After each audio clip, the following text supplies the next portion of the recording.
नमस्कार दोस्तों, आज मैं आपको सरस्वती माता की कहानी सुनाने वाली हूँ। आज देवी सरस्वती का उत्सव बसंत पंचमी है। देवी सरस्वती विद्या की देवी है और लोग उनसे ही विद्वान होते हैं। उन्हें अहंकार से बचना चाहिए, तभी वे माँ सरस्वती की कृपा प्राप्त कर सकते हैं। महाकवि कालिदास देवी सरस्वती के परम भक्त थे, लेकिन उन्हें भी अपने ज्ञान का घमंड हो गया था। उस समय देवी ने उनका घमंड तोड़ा। तो आइए मैं आपको एक छोटी सी कहानी सुनाती हूँ।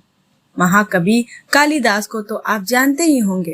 तो आइए महाकवि कालिदास को अपने ज्ञान का घमंड हो गया था और खुद को सबसे बड़ा विद्वान समझने लगे थे।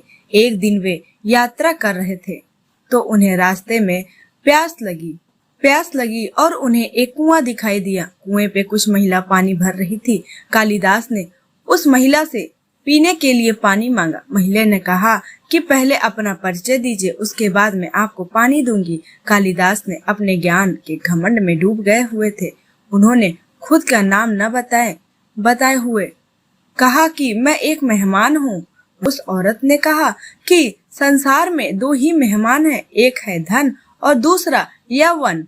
ज्ञान की ये बात सुनकर कालिदास हैरान हो गए। उन्होंने कहा कि मैं सहनशील हूँ।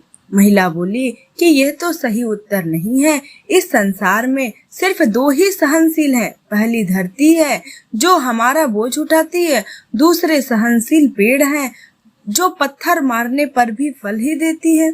कालिदास को समझ आ गया कि ये महिला कोई विद्वान है। उन्होंने कहा कि मैं हठी हूँ। महिला बोली, आप फिर गलत बात कह रहे हैं। संसार में हठी तो दो ही हैं, पहला नाखून और दूसरा बाल। बार बार काटने पर भी फिर बढ़ जाते हैं और बाल भी उसी तरह। ये बात सुन के कालिदास को अपनी हार मान ली। उन्होंने कहा कि मैं एक मूर्ख हूँ, मुझे क्षमा करे। महिला ने कहा कि तुम मूर्ख भी नहीं हो, क्योंकि मूर्ख भी दो ही होते हैं, एक राजा जो बिना योग्य के सब पर राज करता है और दूसरा मूर्ख है दरबारी जो राजा को खुश करने के लिए गलत बात पर भी झूठी प्रशंसा करता है। इस बात पे कालिदास उनके पैरों पे गिर पड़े। तभी महिला ने कहा कि उठो पुत्र। कालिदास के ऊपर देखा तो माँ सरस्वती खड़ी थी। देवी सरस्वती ने कालिदास को सीख दी, तो तुम्हें अपने ज्ञान का घमंड हो गया था और मेरे भक्तों को इस बुराई से बचना चाहिए, इसलिए मैंने तुम्हारा घमंड तोड़ा। कालिदास ने देवी सरस्वती से क्षमा मांगी और संकल्प लिया कि अब से वो कभी भी वह घमंड नहीं करेगा। हमें भी किसी चीज पे घमंड नहीं करना चाहिए। कुछ लोग अपनी सुंदरता, ज्ञान, धन, घर, परिवार, सुख सुविधाओं और घमंड हो जाती है। यह बात सही नहीं है।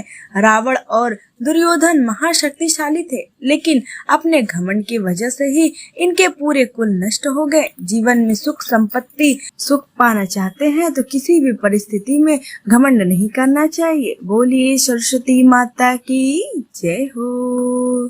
दोस्तों, वीडियो पसंद आए तो वीडियो को लाइक दें, सब्सक्राइब जरूर कीजिएगा। फिर मिलती हूँ ऐसे नेक्स्ट वीडियो में। तब तक के लिए धन्यवाद।